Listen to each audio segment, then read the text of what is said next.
Game খেলতে খেলতে হঠাৎই চলে এলো কেকের অর্ডার। নমস্কার বন্ধুরা, জিরানিয়া থেকে আমি তনুশ্রী একটি ছোট্ট হোম বেকার তোমাদের জন্য নিয়ে এসেছি আবারও একটি নতুন ভিডিও।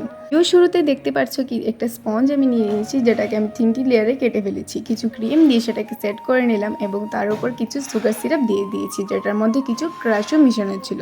আজকের অর্ডারটি ছিল একটি বাটারস্কচ ফ্লেভারের কেক, যেটাকে 500 গ্রামের মধ্যে বানিয়ে দেওয়ার জন্য কাস্টমার আমাকে বলেছিল।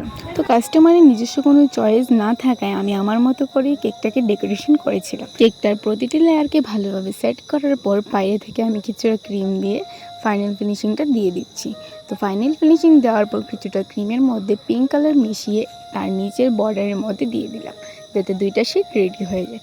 তো উপরে ভালোটিকে ফিনিশিং দেওয়ার পর কিছুটা পিঙ্ক কালার রোজ এবং কিছুটা হোয়াইট কালার রোজ দিয়ে ভালোভাবে উপরেটা ডেকোরেশন করে দিয়েছি। তো ফিনিশিংটা দেওয়ার পর ফাইনাল লুকটা কীরকম আসলো অবশ্যই কমেন্টে বলবে। আর যদি কারোর এরকম কেক লাগে অবশ্যই কন্ট্যাক্ট করবে।